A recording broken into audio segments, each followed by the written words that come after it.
Hello my friends, and welcome to a historical fiction book recommendations video. I am planning on, I should have mentioned this in my previous video, but this summer I'm planning on doing a book recommendation video for every genre that I read. There's quite a few. I read quite a variety, so that's kind of a big statement, but I'm starting it. We'll work our way through. We'll see how long this takes. Today we are talking historical fiction, and we are talking non-World War II historical fiction, which I just realized accidentally had a World War II one on this deck. Definitely, hopefully the rest are actually correct. I am the kind of person, I go in waves with historical fiction, you guys. Sometimes I'm really craving it, and sometimes I'm really not. And I'm going to do a whole separate video with World War II historical fiction because there's so much of it. But I like to know, to me there really is this separation of like World War II historical fiction and everything else.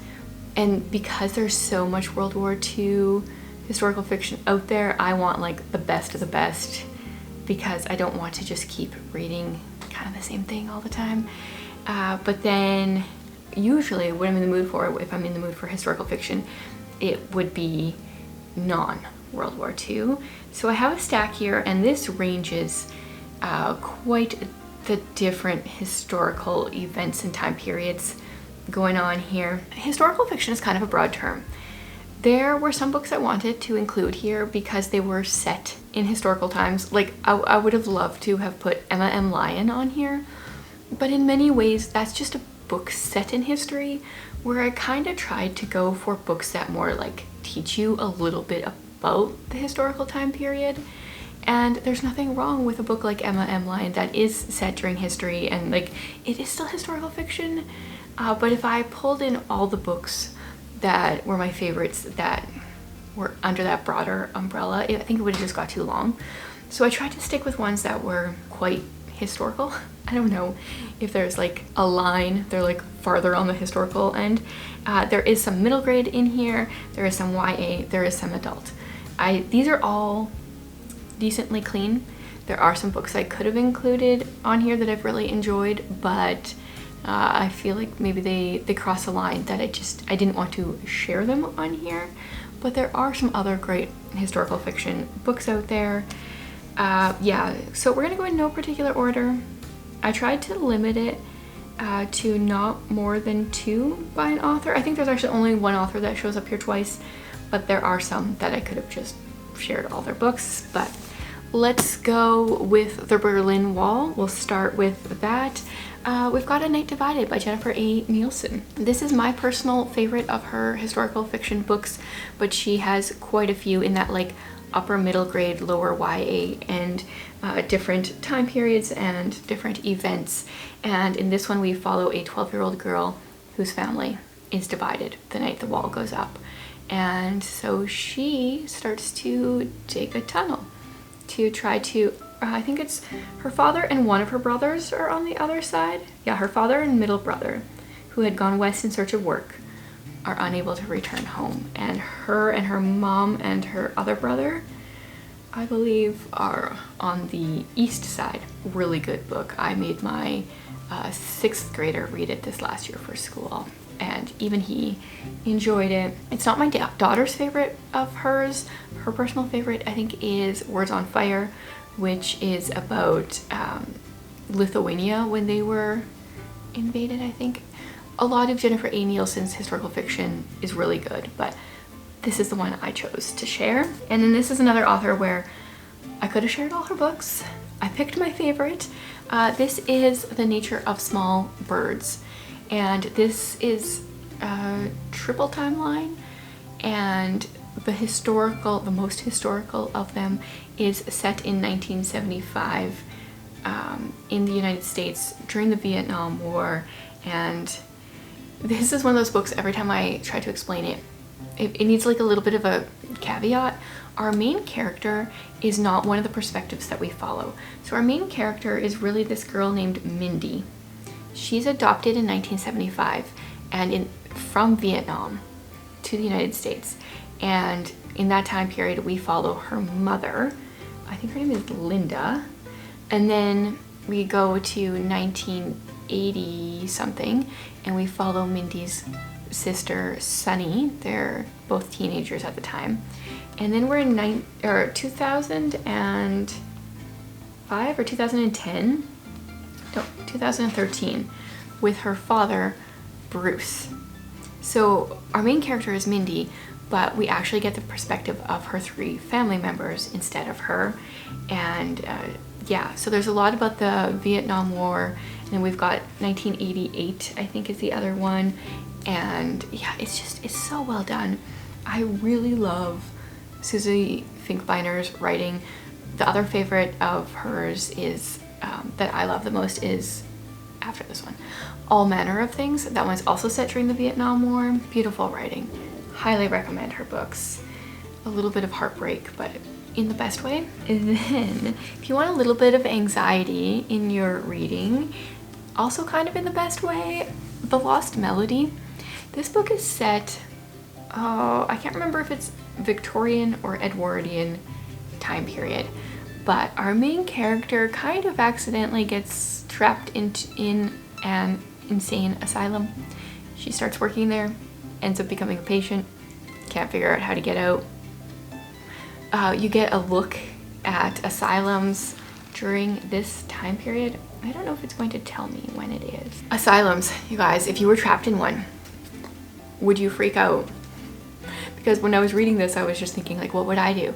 The more you protest that you're sane, the more insane a person starts to look. A favorite of mine, that's by Joanna Davidson Politano, although I really enjoyed Lady Jane Disappears. That one is about like the Dickens prisons, debtors' prisons. Also very interesting. But The Lost Melody is my favorite. I love that she made me feel anxious. And I was just reading a book, like it's just a fiction story. Oh, then we've got a really good middle grade. Highly recommend this on audio.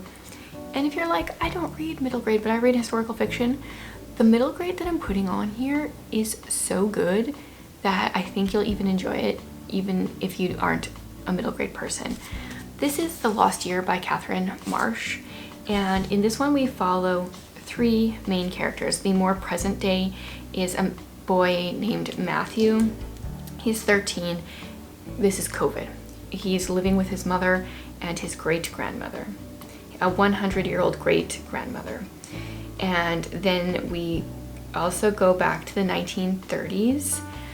We're in the US with one of the characters, and it's Ukraine with another one. So the 2 girls in the 1930s are cousins, and one is in the US. They're trying to sponsor a cousin to come over. The other one is in Ukraine during the famine, and we've got the Soviet government. You guys, I listened to this with my kids. They loved it. Matthew's timeline is like pretty light and fun to balance out the heaviness of the other ones, but super, super well done. We were all invested, and I love this cover because it wraps around. Such a good book. Definitely recommend the audio. Haven't read it physically, and I don't know if I ever could after knowing how good the audio is. Okay, let's go World War I.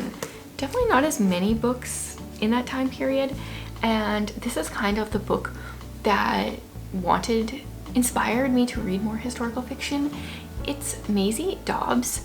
If you don't necessarily love historical fiction, but you want to get more into it, what I loved about Maisie Dobbs is this kind of, we flash back to World War I, and then the more present day, which is just after World War I. Our main character, Maisie Dobbs, is setting up kind of a detective agency of sorts throughout the series. I really liked a little bit more historical mystery aspect, and then flashing back into historical fiction feeling. That was a really good way to dip my toes into historical fiction. So we are in the spring of 1929, nearly 10 years after the World War I, and she's just opened up her detective agency. So we get to hear a little bit about her childhood, about her time during World War I. Get to see her set up her detective agency in 1929. I have not got very far into the series yet, but this first book I really enjoyed. Okay, this is probably the most modern. There's two here that I have from the late 1980s. This one, I wanted this to be a like clean book recommendation list, and it is, but this one goes into some really heavy stuff. It's Soldier Boy by Keely Hutton, who it was written with Ricky Richard Anywar, and this is his story. Being a child soldier, he was abducted in 1989 at the age of 14 to fight in the Ugandan Civil War. And this is his story. And then 20 years later, I think it was, Ricky ends up starting a charity called Friends of Orphans. So through this book, we kind of flash to him 20 years later, and with this organization that he has set up. Super hard. Like, we've got children that need to murder people or being forced to murder people. We've got rape. We've got very hard topics, but so well done. With my clean science fiction book recommendation, like my standard there was, would I let my 14-year-old read it? And because this is set in 1989, my plan is for her to read it for our homeschool when we get to this point in history, which will be not this coming school year, but the next one. So she'll be 11th grade at that point. Very, very much needed, this book. One my 14-year-old did really enjoy is I Must Betray You by Ruta Sepetys. So this is also 1989, same year, but we're in Romania, communist Romania. This actually inspired her to go down like this huge communist rabbit trail, and she studied communism for a number of months as a result. So we follow 17-year-old Christian. He dreams of becoming a writer, but he is blackmailed by the secret police to spy on, who was it? He's supposed to become an informer.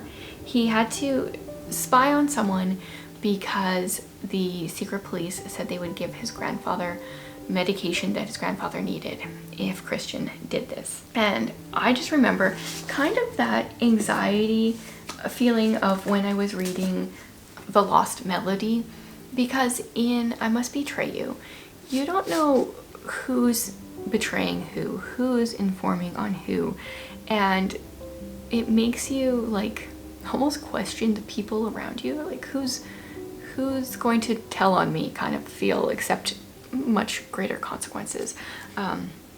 Very well written. Ruta Sepetys, I recommend all of the books that I've read of hers. A bunch of hers are World War II ones, so those will be in my recommendations video coming up. But I think out of all of her books, this definitely goes down as one of the top. And then speaking of Ruta Sepetys, what I really like about her is she writes books about historical time periods we don't read much about. So next I've got The Fountains of Silence. I've never really read anything about communist Romania before. This is set 1930s Spain. So we've got the dictatorship of General Francisco Franco, who I really only knew about because of You've Got Mail, and there's a scene in there where they talk about him a little bit. And in this one we follow an American boy that's living in Madrid. I think his father works for the embassy or something like that, and he gets to know some of the people, the Spanish people, and learns about the Spanish Civil War. And yeah, we learn about this whole time period, which is just fascinating to me. I feel like some of the relationship between kind of the two main characters, I feel like there's a little bit more there than I would like.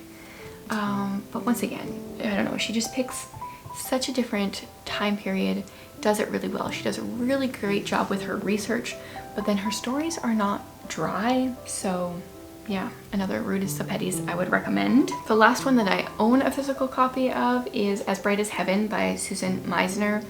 This one is pandemic 1918, when the Spanish flu was brought over. Our main character, well, there's a few. I don't remember how many people we follow. I read this in 2020 and that was a very interesting time to be reading it. We follow a bunch of sisters, I think, and their father owns a funeral home. So, you know, lots of things are happening there. So we follow Evelyn, Maggie, and Willa. 3 sisters. Outbreak, things going on, Spanish flu. I don't know if I would recommend reading it while you're living in a pandemic, but it was definitely atmospheric. And I've read a lot of Susan Meisner's books at this point, and so often I feel like they're like almost awesome. And this is my favorite of them all. Definitely recommend it. Obviously, it's on a recommendations video list. Okay, I've got 2 more that I don't own physically. The next one is, what was it called? The Girl in His Shadow by Audrey Blake, which is a duo writing team, and one of the authors actually lives not too far from me, and I think the other one is in Texas or like somewhere like fairly southern US. It blows my mind that you could write a book together. This is set, I think it's like mid 1800s, and our main character is a female who lost her parents during a pandemic, and what was her name? Nora. So she's been raised by this surgeon, Dr. Horace Croft, and she knows a ton about medicine, but this is in a time period where women are not allowed to practice medicine. And I think, was this also during the cholera epidemic in London? I quickly read book 2, The Surgeon's Daughter, after reading this one. I didn't enjoy that one as much. I honestly can't remember if The Girl in His Shadow had to do with the cholera epidemic. Maybe it was just 1850s London-ish time.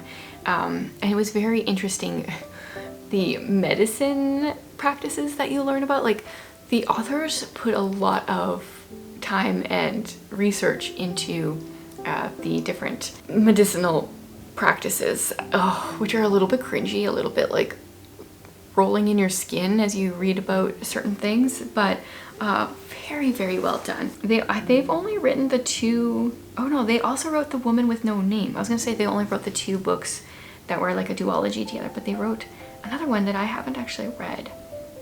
I need to request that one.